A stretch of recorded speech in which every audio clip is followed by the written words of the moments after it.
और हिंदुस्तान के नहीं पूरे विश्व के लोकप्रिय नेता आदरणीय नरेंद्र मोदी जी को निवेदन करूंगा कि आप आए, एक बार जोरदार तालियां बजाओ। मोदी मोदी मोदी मोदी मोदी। नरेंद्र मोदी भारत माता की, भारत माता की। भारतीय जनता पार्टी के वरिष्ठ नेता आदरणीय वसुंधरा जी, मंच पर विराजमान पार्टी के सभी साथी, इस चुनाव में भारतीय जनता पार्टी के सभी प्रत्याशी और ऐसी भयानक गर्मी में इतनी बड़ी तादाद में आप हमें आशीर्वाद देने आए, मैं आपका हृदय से आभार व्यक्त करता हूं।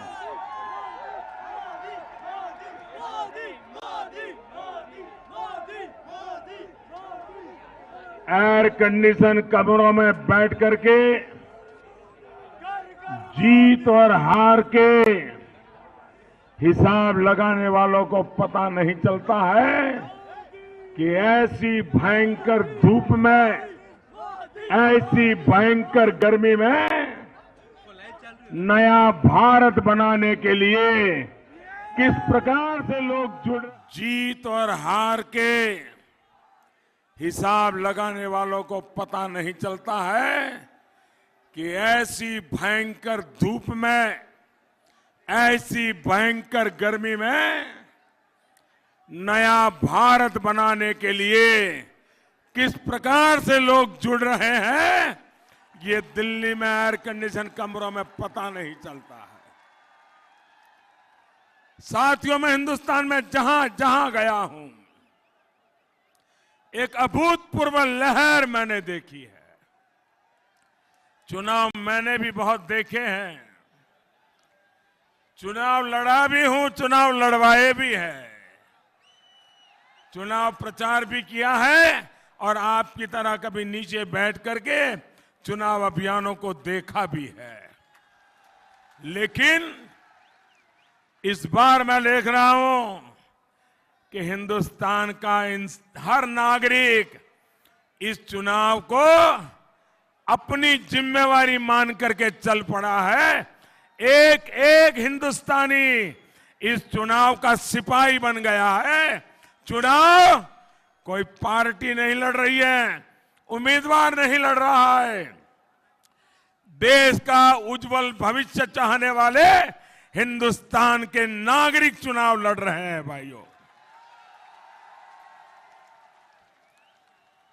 विश्व की, भाइयों बहनों, विश्वरी अजय धरती चित्तौड़रा शूरवीर सपूता और वीरांगना नारी शक्ति ना खम्मा घड़ी गणों गणों नमन अभिनंदन थे कैया हो।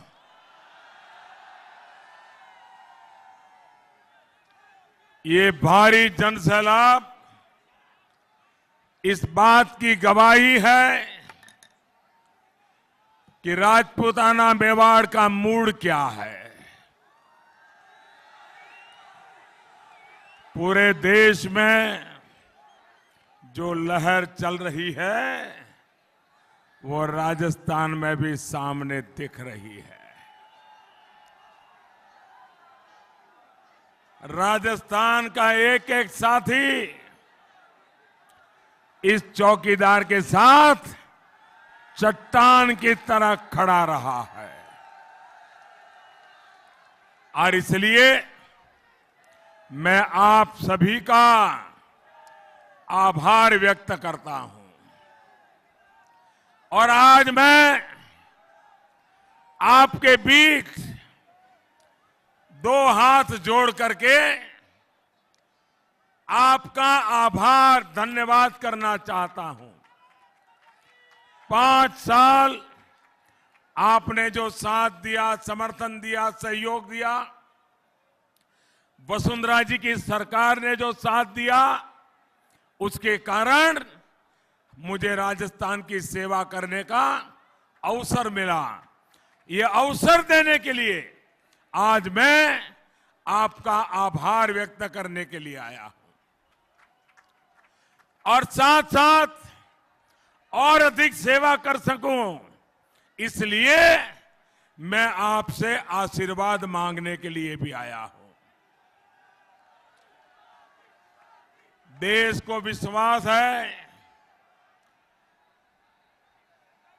कि आपके पड़ोस में पला बड़ा ये मोदी खुद पर वार झेल सकता है।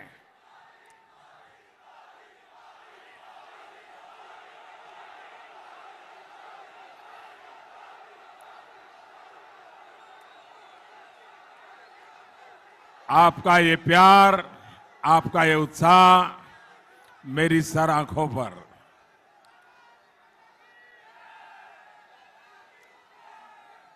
मैं बात आगे बढ़ाऊं,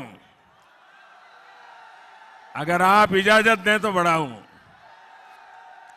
आपका प्यार अद्भुत है, मैं आपका बहुत आभारी हूं। देश को विश्वास है कि मोदी खुद पर वार झेल सकता है, अपना राजनीतिक भविष्य भी दांव पर लगा सकता है, लेकिन देश को कभी झुकने नहीं दे सकता। भाई और बहनों, राजस्थान में कुछ दिन पहले आंधी तूफान से अनेक साथियों को हमने खोया है। मेरी पूरी संवेदना सभी प्रियजनों के साथ है।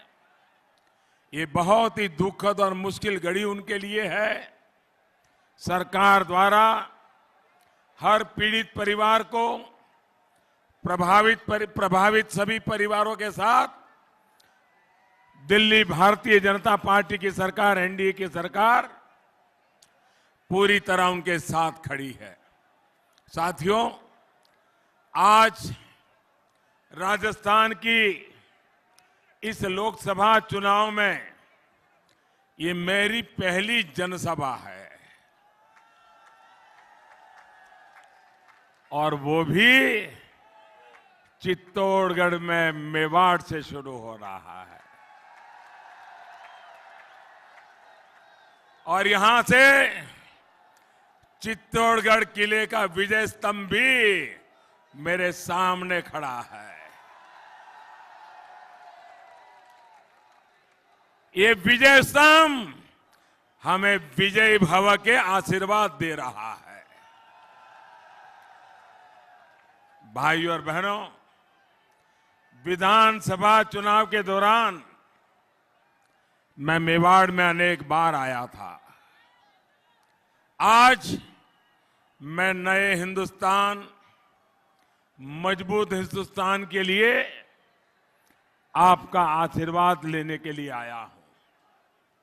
महाराणा प्रताप और महारानी पद्मिनी के संस्कार जिनकी रगों में है, ऐसे आप सभी साथियों से मैं पूछता हूं, आप जवाब देंगे? मैं सबसे सवाल पूछता हूं, जवाब देंगे? आप मुझे बताइए, आप मजबूत भारत देखना चाहते हैं या फिर मजबूर भारत? आपको पाकिस्तान को जवाब देने वाला भारत चाहते हैं या फिर पाकिस्तान के आगे दबने वाला भारत? आप आतंकियों को मुंह तोड़ जवाब देने वाला भारत चाहते हैं या आतंकी हमले के बाद चुप बैठने वाला भारत चाहते हैं? आपको देश को कमजोर बनाने वाले कांग्रेस चाहिए या फिर देश को मजबूत बनाने वाली भाजपा चाहिए? साथियों, आपका एक एक वोट दिल्ली में मजबूत सरकार बनाएगा। राजस्थान ने 2014 में पूरी मजबूती से इस चौकीदार को दिल्ली में बिठाया था। इस बार पुराने सभी रिकॉर्ड टूटने चाहिए। सबकी सब सीट तो आएगी, लेकिन मार्जिन बढ़ना चाहिए। आज मैं विशेष तौर पर जो पहली बार लोकसभा के चुनाव में वोट देने वाले हैं, जिनका जन्म 21वीं सदी में हुआ है, ऐसे पहली बार लोकसभा के लिए वोट देने वाले बेटे बेटियों से, नौजवानों से कहना चाहता हूं कि नया भारत बनाना आपकी जिम्मेवारी है। आपका मिजाज, यही मिजाज नए भारत का हो। जैसा आप 21वीं सदी का भारत देखना चाहते हैं, वो नए मतदाताओं के वोट से होने वाला है। आपकी पुरानी पीढ़ी ने जनसंघ को मजबूत किया, भैरों सिंह शेखावत जैसा नेतृत्व देश को दिया। अब हम सबको नए भारत की दिशा तय करनी है। भाइयों और बहनों, स्वतंत्रता के बाद दशकों में कांग्रेस पर देश ने बहुत भरोसा किया था, लेकिन 5 दशकों से कांग्रेस ने एक परिवार की सेवा में लगा दिया। इस दौरान देश के सामर्थ्य के साथ, देश के संसाधनों के साथ अन्याय ही अन्याय हुआ। हमारे साथ आजाद हुए छोटे छोटे देश हमसे कहीं आगे निकल गए, लेकिन हम विकास की उस स्थिति में नहीं पहुंचे जहां पहुंचना चाहिए था। जब 2014 में आपने मुझे एक नया भारत बनाने का आदेश दिया, तो बिना एक पल गंवाए मैं देश सेवा के अपने मिशन में जुट गया। भाइयों बहनों, आप वहां पर आपका प्यार, आपके नारे, आपका उत्साह सब मेरे तक पहुंच गया है।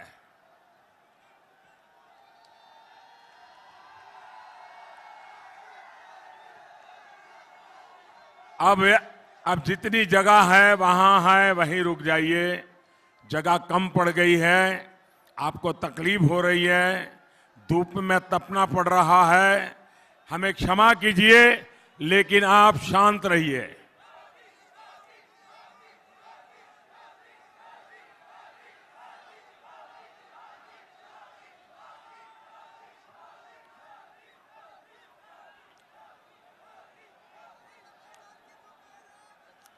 आप इजाजत दें तो बोलूं।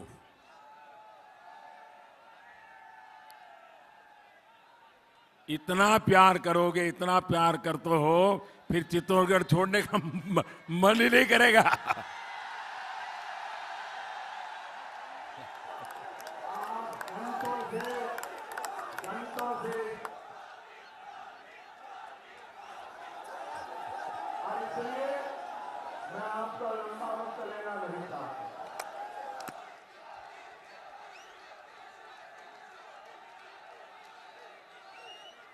आप घंटों से ताप में तप रहे हो, और इसलिए मैं आपका लंबा वक्त लेना नहीं चाहता हूं और मुझे यहां से बाड़मेर पहुंचना है। आप इजाजत दें तो बोलूं मैं।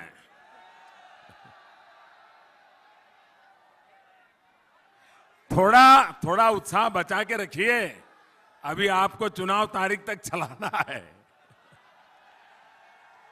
साथियों, 130 करोड़ देशवासियों के आशीर्वाद और विश्वास के दम पर ही हमने गरीबी के खिलाफ, गंदगी के खिलाफ, बीमारी के खिलाफ, अशिक्षा के खिलाफ, भ्रष्टाचार और काले धन के खिलाफ और आतंकवाद के खिलाफ जमकर के लड़ाई लड़ी है। हम देशवासियों के संगठित प्रयास का ही नतीजा है कि इन सभी लड़ाइयों में भारत को जीत हासिल हो रही है। साथियों, सरकार के काम करने के तरीके में एक और बड़ा बदलाव हम ये लेकर आए हैं। हमारी सरकार ने सामान्य मानवीय के जीवन में बदलाव के लिए न सिर्फ योजनाएं शुरू की, बल्कि उन्हें अंजाम तक पहुंचाया। वरना दशकों तक हमने ऐसी सरकारों को भी देखा था जो योजना शुरू तो कर देती थी, लेकिन वो पूरी कब होगी ये कोई नहीं जानता था। बड़ी बड़ी परियोजनाएं देश में दशकों से लटकी हुई थी। इसलिए भाजपा सरकार ने स्किल, स्केल, स्पीड को अपने काम करने का एक आधार बनाया। यानी काम ऐसा हो जो तेज गति से हो, बहुत बड़े पैमाने पर हो और पूरी कुशलता से किया जाए। भाइयों और बहनों, आज इसी का परिणाम है।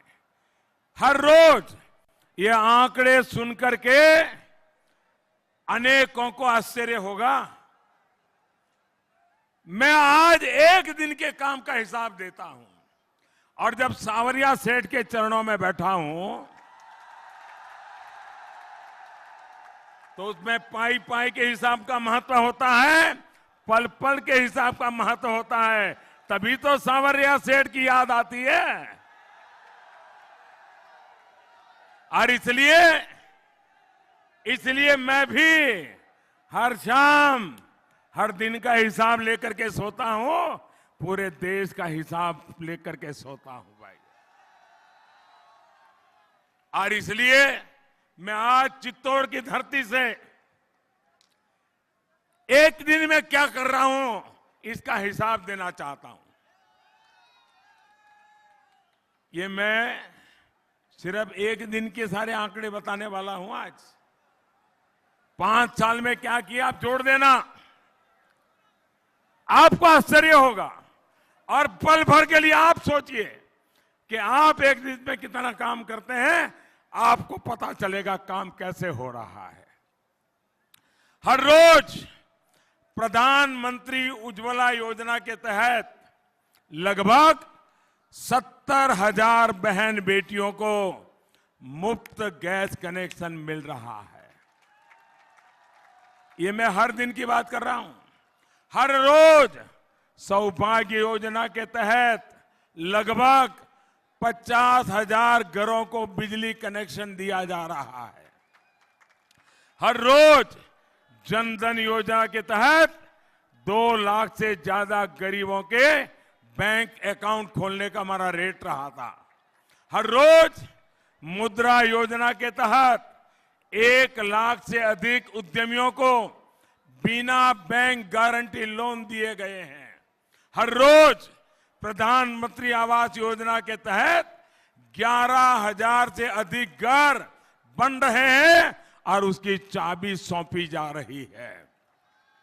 हर रोज स्वच्छ भारत मिशन के तहत 60,000 से अधिक शौचालयों का निर्माण हो रहा है। हर रोज करीब 1,30,000 किसानों को सॉइल हेल्थ कार्ड दिए गए हैं। हर रोज आयुष्मान भारत योजना के तहत 9 से 10 हजार से अधिक लोग का मुफ्त इलाज हो रहा है। हर रोज प्रधानमंत्री सुरक्षा बीमा योजना से करीब करीब 1,05,000 लोगों को लाभ मिल रहा है। साथियों,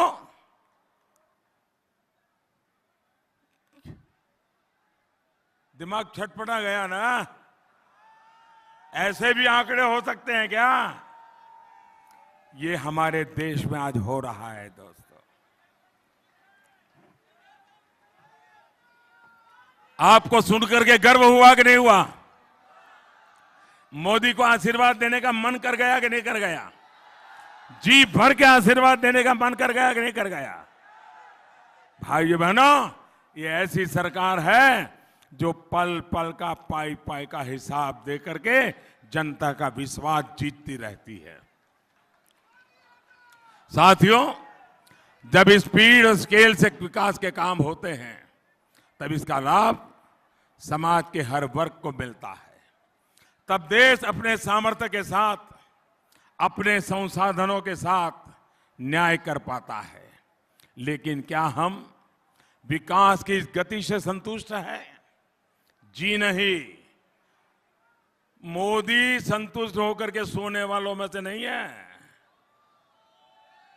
उसके लिए तो तय किया है शरीर का कण कण, जीवन का पल पल सिर्फ आपके लिए। ये गति हमें 2000 के पहले से चले आ रही व्यवस्थाओं के बावजूद मिली थी। अब बीते 5 वर्षों में हमने व्यवस्थाओं में भी बहुत सुधार किया है। इसलिए अब अगले 5 साल में वो गति देखने जा रहा है जिसका उसे बरसों से इंतजार था। भाइयों और बहनों, कांग्रेस में ईमानदारी होती, देश के लिए कुछ करने का जज्बा होता तो वो सत्ता के इतने वर्षों में बहुत कुछ कर सकती थी। लेकिन उसने वोट बैंक की राजनीति की, सत्ता को अपनी तिजोरी भरने का माध्यम बनाया और लोगों से झूठ बोलकर उन्हें धोखा दिया। साथियों, यहां राजस्थान में लोग आकर के चिल्ला चिल्ला करके कह रहे थे, बड़े बड़े लोग आके कह रहे थे कि 10 दिन में किसानों का कर्ज माफ कर दूंगा। कहा था कि नहीं कहा था? कर्ज माफ हुआ क्या? कर्ज माफ हुआ क्या? लेकिन बताया यही जा रहा है कि राजस्थान में किसानों का कर्ज माफ हो गया। भाइयों बहनों, आप मुझे बताइए, कर्ज माफ हुआ है? आप में से किसी का कर्ज माफ हुआ है तो हाथ ऊपर करिए। कोई है क्या? कोई है क्या? पूरे देश ये देख रहा है। ये टीवी वाले जरूर दिखाएंगे कि ये राजस्थान का ये झूठ पूरे देश में फैलाया जा रहा है। अब आप देश को बताइए कि आपसे ही नहीं, पूरे देश से एक और झूठ बोला जा रहा है। साथियों, देश से पिछले 7 दशकों से ये लोग ऐसा ही झूठ बोलते आए हैं। इनकी केवल 3 सच्चाइयां हैं, उसमें वो झूठे नहीं होते हैं। इनके आचार में, विचार में, व्यवहार में, कल्चर में ये 3 बातें पक्की है। ये 3 कौन सी है? 3 बातें कौन सी सच्ची है? उनकी सच्चाइयां यह है, एक तो है नामदार परिवार, भ्रष्टाचार और झूठे वादों की भरमार। इसके अलावा कुछ नहीं है। भाइयों और बहनों, जिन किसानों को कांग्रेस ने ठगा, आज उनके साथ क्या सलूक हो रहा है। आज जब वो हिसाब मांग रहे हैं तो कांग्रेस के मंत्री किसानों का गिरेबान पकड़कर उनको गालियां दे रहे हैं। यहां पड़ोस में बरान में ही किसानों पर यूरिया के लिए लाठियां चली थी। 5 वर्षों में पूरे देश में कहीं भी यूरिया की दिक्कत नहीं आई, लेकिन यहां कांग्रेस सरकार बनते ही बिचौलियों की बैटरी चार्ज हो गई। भाइयों बहनों, कांग्रेस ने खुद तो वादा पूरा नहीं किया, लेकिन भाजपा सरकार ने किसानों के लिए जो बहुत बड़ी योजना बनाई है उसका लाभ भी आप तक नहीं पहुंचने दे रही है। देश में करोड़ों किसान परिवारों को पीएम किसान योजना के तहत पहली और दूसरी किस्त के पैसे खाते में मिल चुके हैं। राजस्थान के भी 50 लाख से अधिक परिवारों को ये मदद मिलनी तय हुई है, लेकिन कांग्रेस की सरकार सारे किसानों के नाम देने में आनाकानी कर रही है। भाइयों और बहनों, एक और बहुत बड़ा संकल्प हमने लिया है, जिसका सबसे अधिक लाभ राजस्थान को होने वाला है, मेवाड़ को होने वाला है। बीते 5 वर्ष में जिस तरह हर गांव हर घर तक बिजली पहुंचाने के लिए हमने दिन रात काम किया है, आने वाले 5 वर्षों में हम पानी के लिए वैसा ही काम करने चाहते हैं। और पानी के लिए अलग से जल शक्ति मंत्रालय हम बनाएंगे। आधुनिक तकनीक से देश की नदियां, समंदर और बारिश के पानी को सूखाग्रस्त क्षेत्रों में तकनीक के द्वारा कैसे पहुंचाया जा सकता है, समंदर के पानी को मीठा करके कैसे उपयोग में लाया जा सकता है, ये सारी बातों पर हम काम करने वाले हैं। वरना पानी को लेकर इसका रवैया कैसा रहा है आप भी जानते हैं। साथियों, कांग्रेस ने आपसे वोट तो लिया, लेकिन आपके राजस्थान के खाते का पानी पाकिस्तान को पिलाती रही है। आप प्यासे रहे, कांग्रेस पाकिस्तान की प्यास बुझाने की चिंता करती रही। भाइयों और बहनों, अगर कांग्रेस ने दशकों पहले सिंधु जल संधि के मुताबिक हमारे हिस्से का पानी ही रोक लिया होता, तो आज राजस्थान में भी पानी की किल्लत नहीं होती। अब इतने वर्षों बाद भाजपा की सरकार ने पाकिस्तान में बहने वाले पानी को रोकने के लिए एक बांध परियोजना पर काम शुरू करवाया है। अब आने वाले दिनों में आपके हक का पानी आपको मिलेगा, पाकिस्तान को नहीं मिलेगा। बस ये ध्यान रखिएगा कि कांग्रेस मजबूत होते ही सबसे पहला काम इस बांध परियोजना को रुकवाने का ना कर ले। जरा जागते रहना, वरना उन्होंने यही किया है, यही उनका काम करने का तरीका है। भाइयों और बहनों, अपनी इसी परंपरा पर चलते हुए देश में गरीबों, वंचितों, पिछड़ों, आदिवासियों के लिए जो भी काम किए जा रहे हैं, उन पर रोड़ा अटकाने का काम यहां की कांग्रेस सरकार कर रही है। अभी तो नई आई है, लेकिन एक ही काम, परेशानियां पैदा करो। आपके इस चौकीदार ने पहली बार सामान्य वर्ग के गरीबों को 10% आरक्षण दिलवाया। ये काम बाकी समाज के हक को छीने बिना, छेड़े बिना हमने समाज को साथ रख करके किया है। लेकिन यहां की सरकार इसमें भी आनाकानी कर रही है। इसी तरह आयुष्मान भारत योजना से 5 लाख रुपए हर वर्ष इलाज के लिए गरीब को मिल रहे हैं। देश के करीब 50 करोड़ गरीबों को यह सुविधा दी जा रही है, लेकिन यहां की सरकार ने आपको 5 लाख रुपए के मुफ्त इलाज से वंचित रखा है। इतना ही नहीं, वसुंधरा जी के समय जो भामाशाह योजना चलती थी, उसको भी ताले लगा दिए। ये जनता के दुश्मन है।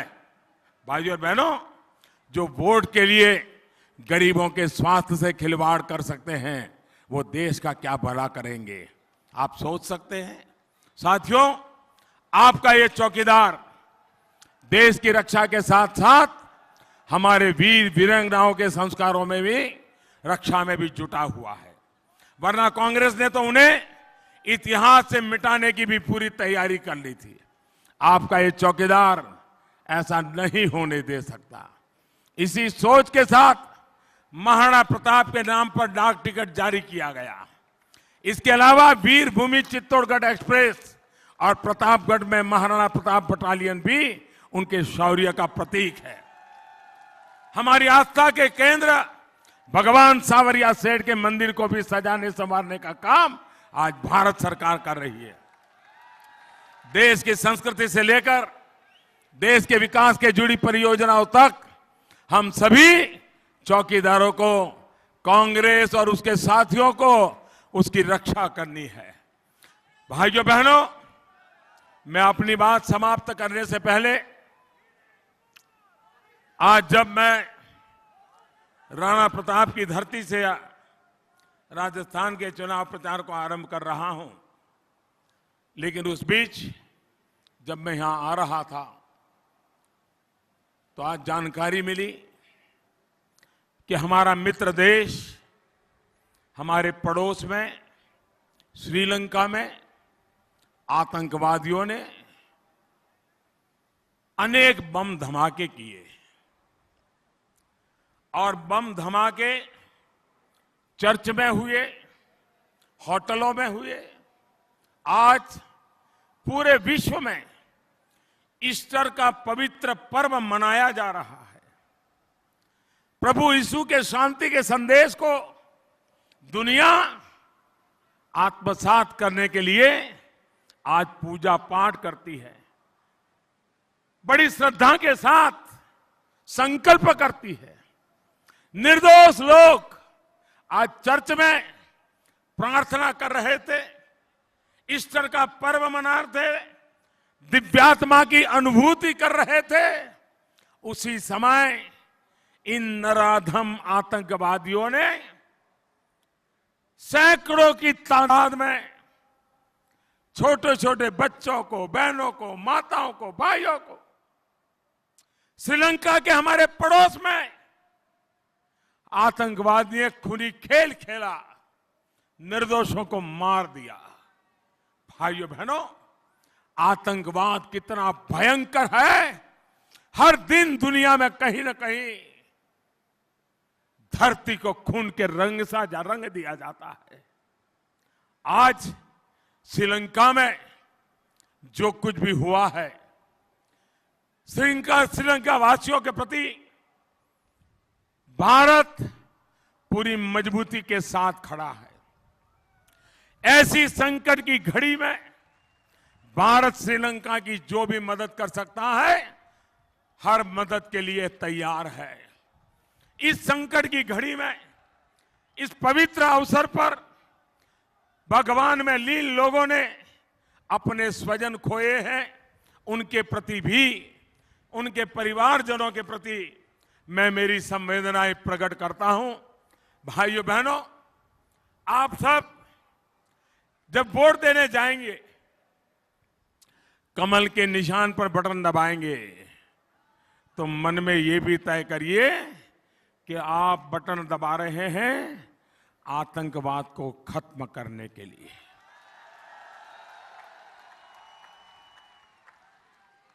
आपकी एक उंगली में ताकत है भाइयों, आपकी उंगली में एक ताकत है।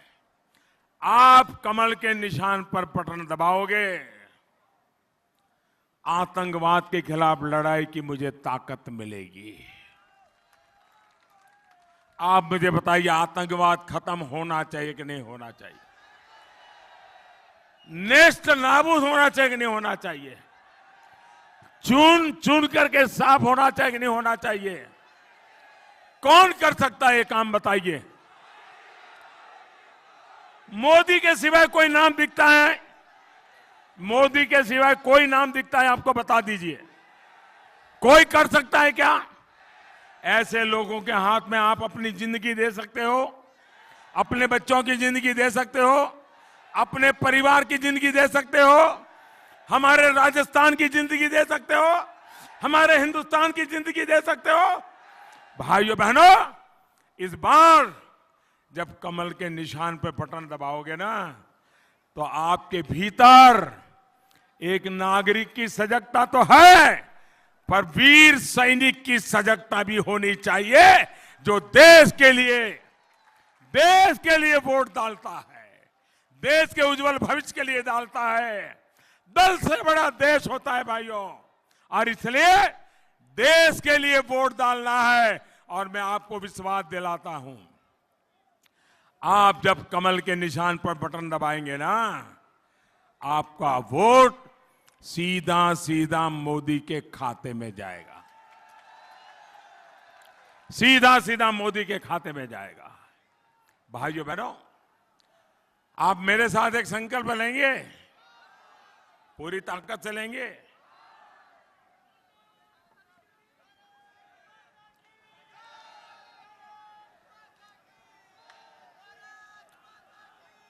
मैं बोलूंगा, उसके बाद आपको बोलना है, घर घर में है चौकीदार। क्या बोलना है?